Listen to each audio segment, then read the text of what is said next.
Galera, beleza? Aqui quem fala com vocês é o Bruno do canal Games Indies, trazendo pra vocês mais tutorial de desenvolvimento de games com Unity 5. E dessa vez, para poder responder uma pergunta que foi feita aqui no canal, infelizmente eu não anotei o nome da pessoa, esqueci de anotar e tudo mais, esqueci de lembrar qual era o vídeo que foi feita essa pergunta também, mas foi sobre como criar um sistema de seleção e movimentação de tropas, igual eu vou fazer aqui agora. Vou selecionar essas tropinhas, vou movendo todo mundo pra cá e todo mundo se posiciona bonitinho. Olha só que legal, olha só que maneiro. Já peço desculpa então ao pessoal que, quem fez, né, essa pergunta. Acho que foi até mais de uma pessoa que fez, mas eu acredito que o simples fato de eu estar respondendo a pergunta já seja uma desculpa também, pelo menos razoável, né?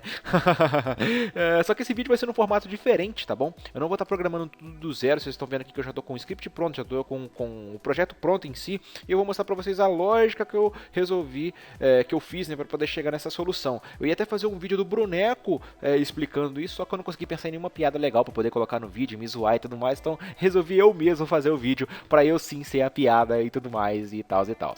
Eu sou um idiota. Como a prioridade aqui do canal é responder a pergunta de vocês e não fazer piada, então por isso que eu resolvi logo fazer o vídeo dessa forma. Só que o sistema ainda não está completo, ainda não está perfeito. Eu vou também dividir esse vídeo em duas partes. A primeira delas eu vou estar mostrando a vocês simplesmente como fazer esse posicionamento das unidades, tá? Já vai estar todo mundo selecionado, ou então a quantidade X de unidades selecionadas, a gente já vai fazer esse posicionamento delas, para todo mundo ficar na sua posição correta.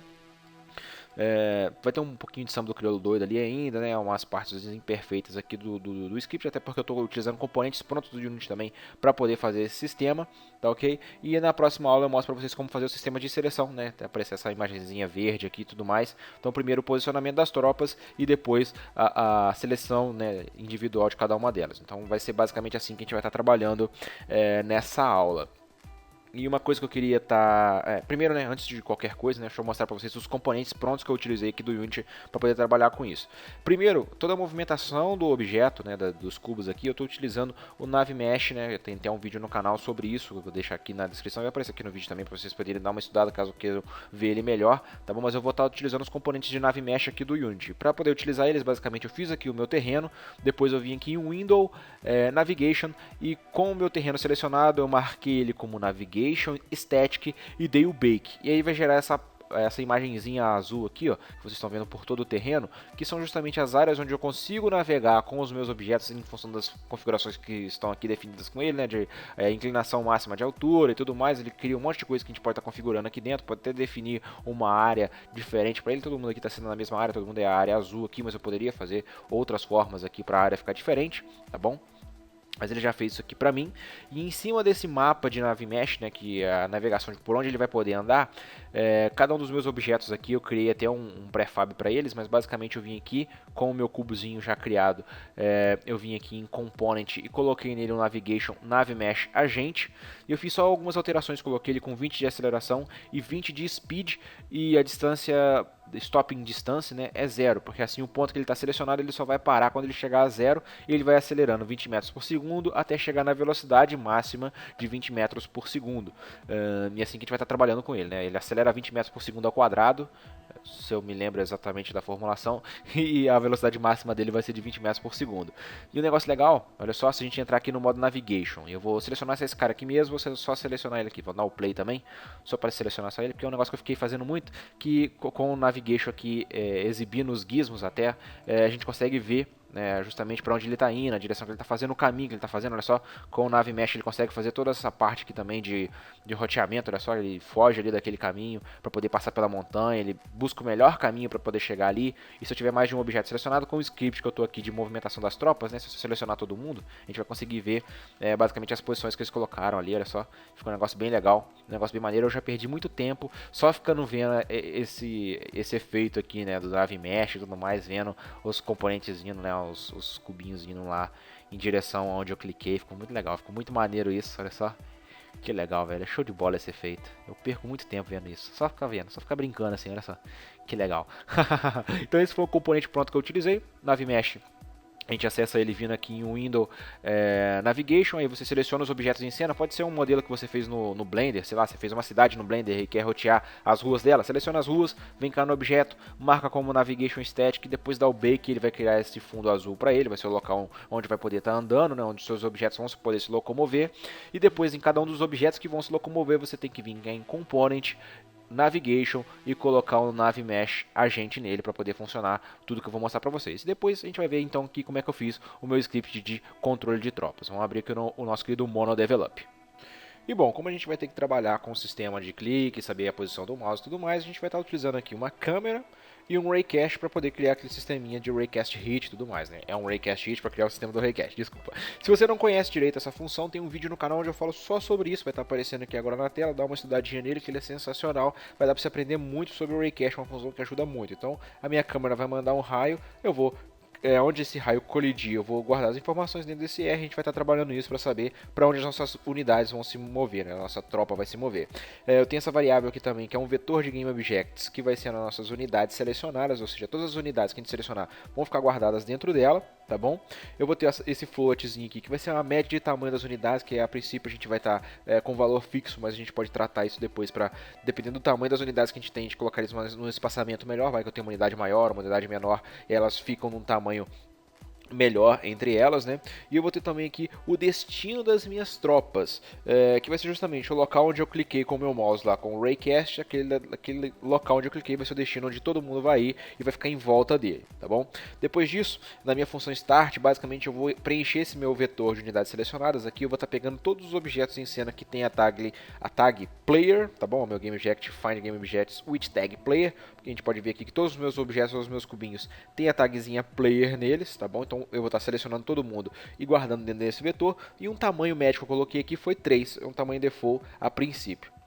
Beleza, aqui na minha função update eu vou fazer o seguinte. Primeiro de tudo eu vou ter esse i, que ele vai ser um índice que a gente vai estar utilizando para fazer referência justamente a qual índice do vetor de unidades selecionadas que a gente está. Então é importante declarar ele aqui, ele vai ser só a função mesmo da parte update. E quando eu clicar com o botão direito do meu mouse, tá bom? Ó, mouse button down aqui, o 1, eu vou basicamente entrar aqui dentro e jogar um Raycast. A partir da minha câmera, né, vou transformar o ponto da minha tela num raio, a partir da posição do meu mouse, no input.mouse position, e se esse raio colidir com qualquer coisa, ele vai guardar o valor dentro do meu Rzinho aqui, beleza? E uma informação que eu quero pegar justamente desse R, né, desse Raycast Hit, é justamente o ponto que ele colidiu para ser o destino da minha tropa. A partir disso, eu vou pegar todas as unidades que eu selecionei, e vou fazer esse for aqui, percorrendo num objeto que seja do tipo do vetor.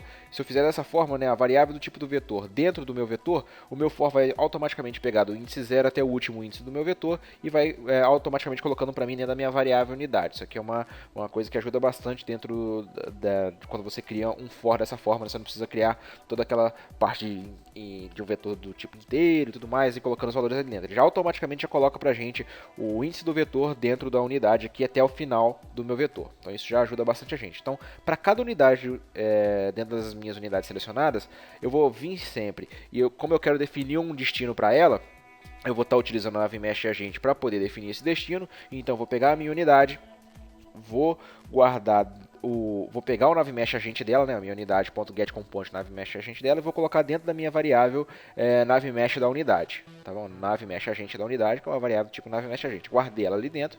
Eu vou pegar o meu destino da minha tropa no eixo Y e vou fazer ele ser o mesmo tamanho, aqui, o mesmo posição Y da minha tropa, para não ter variação no eixo Y e ele não interferir muito na minha conta, tá bom? Mas eu poderia não ter colocado isso aqui também, já era tranquilo. E eu vou criar então agora o destino da minha unidade, porque eu tenho o destino da minha tropa, que foi onde eu cliquei com o botão direito do meu mouse, só que a minha unidade, cada uma delas, dependendo do índice que ela pertencer dentro do meu vetor, ela vai se posicionar em volta do meu mouse, formando um quadrado. Basicamente essa é a ideia que eu tenho. Então, o meu destino da unidade vai ser uma variável do tipo vector3, que a princípio vai receber o destino da minha tropa, só que eu vou fazer algumas modificações nele aqui embaixo, para ele poder ficar posicionado em relação ao meu mouse. Então, a primeira coisa que eu quero fazer é transformar justamente a quantidade de unidades que eu selecionei numa forma quadrada, tá bom? Vamos dizer que eu selecionei 5 unidades. Se eu tenho 5... vamos pensar que a gente tem um quadrado, a gente quer preencher esse quadrado com 5 objetos. Então 5 é justamente a área do meu quadrado. E pelas cálculos que a gente vê em geometria, né, para a gente descobrir a área de um quadrado, é basicamente a área, é o lado ao quadrado, né, é igual à área de um quadrado. É basicamente isso, é lado vezes lado, ou seja, lado ao quadrado, é igual à área do meu quadrado. Só que eu já tenho o valor da minha área, que é 5. Vamos pensar assim. Então, para descobrir quanto de lado que vai ter esse quadrado, é só eu pegar o lado, né? É só pegar a minha área e tirar a raiz quadrada. Aqui ele estava multiplicando, ele estava exponenciando aqui, né? Estava sendo elevado ao quadrado. E agora, então, eu vou tirar a raiz quadrada desse 5 e eu vou ter esse valor do meu lado. Então, eu tenho essa variável lado aqui, ó, que é justamente a raiz quadrada, o mathify.sqrt tira a raiz quadrada de um número, o número que eu estou passando é a quantidade de unidades que eu selecionei, vamos pensar que são 5, a raiz quadrada de 5, a mais próxima que eu tenho é a raiz quadrada inteiro, né, a raiz quadrada de 4, que é 2, então vai dar 2, qualquer coisa. Só que eu preciso desse número inteiro para a gente poder fazer as contas aqui para baixo, então por isso que eu dei um floor aqui, para justamente pegar a raiz quadrada de 5 vai dar 2, qualquer coisa, com o floor eu vou passar esse valor do tipo... como é que fala? Do tipo float para o tipo int. Eu vou até trocar aqui, vou colocar aqui para ele ser realmente do tipo inteiro, eu esqueci de declarar isso. Ó.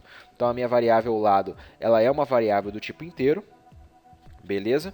Então ela vai receber esse valor para mim, show de bola. E aqui embaixo então eu vou descobrir em qual x e em qual z o meu objeto vai ficar. E o x e o z eu vou fazer justamente utilizando também o mesmo conceito aqui do meu lado. Vamos pensar o seguinte, eu vou abrir aqui o Paint, só para a gente poder estudar uma coisinha aqui, ó. Vamos lá, eu vou fazer um quadrado, né? Eu descobri já que nele eu vou ter 5 objetos, ou seja, cada lado do meu objeto vai ser a raiz quadrada de 5, que dá 2. Então eu tenho 2 para cá e 2 para cá. Então eu posso basicamente fazer o seguinte, eu posso dividir aqui em duas colunas por duas linhas. E eu vou colocar em função do meu i cada objeto num desses pontos do meu quadrado. O zero, por exemplo, ó, o zero está aqui, né, o índice zero. O índice zero eu vou colocar aqui. Se a gente for analogicamente pensar, né, direto, a gente já faz isso aqui direto, né? 0, 1, depois o 2 aqui e o 3 aqui. Preenchi aqui com os meus 4 objetos, só que eu também tenho 5 e eu quero descobrir onde que ele vai ficar. Mas a gente vai fazer umas contas para poder descobrir isso, tá? Mas como é que eu sei que eu vou ficar com o 0 aqui, o 1 aqui, o 2 e o 3 aqui? A gente faz isso automaticamente, a gente tem que criar uma forma de criar uma conta para isso, né? Então, a forma que a gente pode ter para criar essa conta é usando justamente o tamanho de cada um dos meus lados para definir, em função do meu i, onde que ele vai ficar. Se eu pegar o meu i, que é 0, e dividir ele pelo meu lado, e pegar justamente dividir daquela forma clássica, tá bom? Ó, por exemplo, 0 dividido por 2, né? Se eu tiver o quanto que eu tenho que multiplicar por 2 para chegar a 0, que é 0, e o resto da minha divisão também, que é 0, esses dois valores vão dar para mim justamente o índice que eu vou ter que estar colocando aqui para cada um desses caras, entendeu? Vai ser justamente a posição em x e a posição em z que ele vai ficar. Então, vamos pensar um outro número aqui. Vamos colocar o 3 agora. Deixa eu apagar aqui o 0 também. Vamos lá. 3 dividido por 2. O 3 dividido por 2 vai ser 2 aqui, menos 2 vai ser 1. Então eu tenho 1 e 2. 2 é a posição da minha linha aqui, ó. Não, é um só, né? Eu sou burro, né, cara? Nossa, eu sou muito burro. Eu sou muito idiota. É um só. 1 vezes 2 dá 2. 2 menos 3 dá 1. Então é 1 e 1. Então a minha posição vai ser a minha linha 0 e a minha linha 1. A minha coluna 0 e a minha coluna 1. E eu posso dispor aqui, ó. Vai ficar sempre na posição 1 e 1. Basicamente eu estou transformando um vetor de uma linha em uma matriz de uma linha em uma coluna, né? Isso que de duas linhas, né? Duas colunas. É isso que a gente vai estar fazendo aqui, então. Vai distribuir dessa forma. Então é só fazer essa conta. Eu preciso saber qual que é o meu índice, que é no caso aqui seria o 3. Vou dividir ele pela altura do meu lado, que é aquela área que a gente descobriu lá do quadrado, né? A raiz quadrada da área é o tamanho do meu lado, então vou dividir por ele. O resto dessa divisão vai ser um índice e o valor que eu usei para multiplicar para ter aquele resto é o outro índice. É assim que a gente vai estar trabalhando. Então eu fiz essa continha justamente para isso. Ó. Como eu tenho valores inteiros aqui no x, se eu pegar, por exemplo, o i que eu estou e dividir justamente pelo tamanho do meu lado, eu vou ter aqui um valor, por exemplo, o 3 dividido por 2 vai dar 1,5. Né? Só que como esses valores aqui são valores inteiros, ele já vai automaticamente truncar esse valor, e em vez de eu ter 1,5, eu vou ter o valor 1. Entendeu? A parte quebrada do número, ele vai dispensar porque eu tenho aqui uma variável do tipo inteiro recebendo esse valor. Então aqui vai ser 1.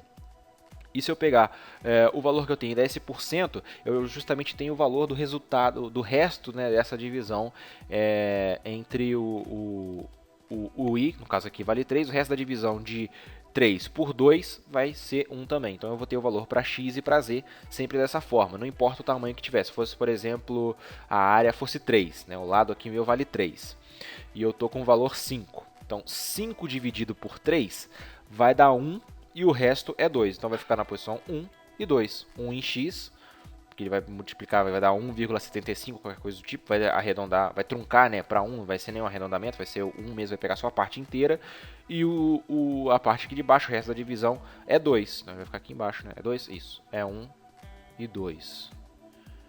1 vezes 3, 3 mais 2, 5, é isso.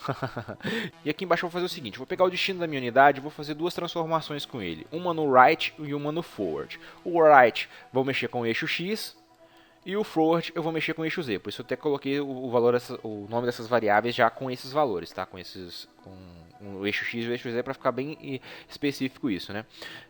E se eu simplesmente pegasse os valores que eu tirei lá e multiplicasse pelo right, né, e também pelo tamanho da minha unidade, ele automaticamente já ia posicionar para mim. Só que a posição do meu mouse não ia ser o centro. Para a posição do meu mouse ser o centro, basicamente eu tenho que pegar a quantidade de lado que eu tenho e dividir por 2. Isso vai forçar sempre ele colocar no centro. Quer ver? Ó? Olha só, naquele caso lá do 3, né? Ó, eu tenho 3 de lado, dividido por 2 vai dar 1,5, tá bom? 1,5 menos o 5 lá, que aqui em cima deu 1, 1,5 menos 1 vai dar 0,5. Então 0,5 vezes todo esse tamanho, eu vou forçar sempre ele a jogar no meio. Se eu fizer sempre isso, né, pegar a quantidade que eu tenho para poder andar e dividir por 2, eu vou forçar ele a jogar no meio, tanto no eixo X quanto no eixo Z. E aí eu vou multiplicar isso pelo right para poder jogar ele para a esquerda ou para a direita, e vou multiplicar pelo forward para jogar ele ou para frente ou para trás. Depois disso eu vou, com a minha variável destino da unidade, setar o destino do meu nave mesh agente que eu peguei aqui em cima. Vou setar com esse cara, vou andar com o próximo vetor e assim eu vou fazendo um por um, ok? E aí é tranquilo de boa, vou até salvar porque eu fiz uma alteração aqui, ó. E aí a quantidade de vetores que eu tiver selecionado, né, a quantidade de itens que eu tiver selecionado, ele vai fazer essa distribuição para mim. Vamos ver aqui só para ver funcionando. Olha só, olha só, olha só, vamos lá, Unity, faça esse play aí para mim, meu amigo. Ele está compilando o script.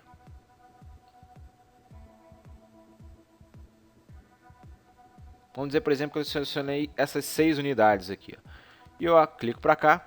A raiz mais próxima de 6 vai ser 2, tá bom? Não vai ser o 9, ele está mais próximo de 4 do que próximo de 9. Então a raiz mais próxima dele vai ser 9. Ó, vai ser o 2, desculpa. Então ele vai formar essa forma aqui para mim, olha só. Na verdade, enquanto ele tiver com valor menor do que a raiz próxima, ele vai sempre trazer... Por exemplo, se eu selecionar 8 carinhas aqui, ó, eu acho que ele vai continuar pegando a raiz com 4, né? Olha só. Vamos ver. Isso, ele continua com 4. E aí, o 4 como raiz, eu sempre vou ter só 2 linhas. A partir do momento que eu selecionar 9, olha só, selecionei 9 carinhas aqui, ó, ele já vai mudar. Já vai trazer 9 tretas aqui pra gente. Só que eu gosto muito de ver essa visualização aqui, ó, com o nave mesh ligado, cara. Com o nave mesh ligado, todo mundo selecionado aqui, ó. Fica muito louco de ver essas tretas aqui, olha só, os caminhos que eles vão seguindo. Fica um negócio muito legal. E foi basicamente assim que eu fiz essa transformação aí da posição dos meus objetos. Olha só, aqui eu tenho 1, 2, 6, 9, 10. Tenho 10 objetos selecionados, né? E aqui eu tenho o restante, vamos ver quantos que deu. Foram 10 também, né? 10, 11 objetos selecionados. Olha só que maneiro. Olha só que legal. E ele monta aqui pra gente, então, as tropas conforme a gente vai selecionando. Olha, ele posiciona sempre de modo que o mouse fique quase sempre ali no meio. Pode ser um errinho ou outro em função da quantidade de objetos que a gente tenha, mas ele vai sempre forçar para o mouse ficar basicamente aqui no meio. E a conta que a gente fez é bem tranquilo. Eu vou descobrir primeiro quanto lado que eu tenho, né? Pegando a quantidade de objetos que eu tenho, tirando a raiz quadrada de quantos que eu selecionei. O X e o Z eu vou definir pegando a parte inteira da minha divisão, quantos que eu tive que dividir para aquele índice chegar até o meu lado, e depois o resto da minha divisão entre aquele índice e o meu lado. Show de bola. Depois disso eu vou pegar justamente esses valores e multiplicar aqui pelo tamanho da minha unidade e o ponto right. Só que se eu pegar o meu lado e dividir por 2, eu vou forçar para sempre o meu mouse ficar no meio da minha posição, tanto para o eixo X quanto para o eixo Z. Ou seja, com um script bem tranquilo, bem de boa, apesar dele ser um pouquinho grandinho aqui na tela, mas ele é bem tranquilo mesmo da gente entender. A gente conseguiu fazer esse sistema de seleção das unidades, ainda não, né, mas de com a quantidade de unidades que eu selecionei, eu vou posicionar eles sempre em volta do meu mouse. E aí na próxima aula então eu vou mostrar para vocês esse sistema de seleção em si, como que eu fiz para poder criar ele. Ele já é um pouquinho mais gambiarrístico, né? Eu tive que fazer algumas forçações de barra aqui para ele poder funcionar. Vou mostrar também como é que faz essa imagenzinha aparecer na tela e tudo mais para forçar a seleção. Mas é já um negócio legal, já é um negócio maneiro, pelo menos essa parte da divisão das tropas e utilização do nave mesh aqui para fazer elas andarem aqui já é um negócio legal, né? Com o set destination, né, com o destino da unidade que a gente selecionou ali, já fica um negócio bem maneiro. Eu acredito que até que vocês consigam melhorar esse script, fazer uns negócios mais legais aí com eles, mas já fica pelo menos essa explicação, tá bom, meus amigos? Espero realmente que vocês tenham curtido. Qualquer dúvida, qualquer coisa, por favor, não deixe de comentar. O comentário de vocês é muito importante, até para saber se esse formato de série é legal ou não. Eu preciso dessa informação de vocês. Qualquer dúvida, qualquer coisa, por favor, não deixe de comentar. E olha também na descrição do vídeo, na descrição desse vídeo, né, os vídeos que eu deixei como referência para vocês, né, o do Raycast, do Nave Mesh, para assim vocês terem também mais conteúdo para poder estudar, tá bom? Mas é isso então, abração a todos vocês e até o próximo vídeo. Fui!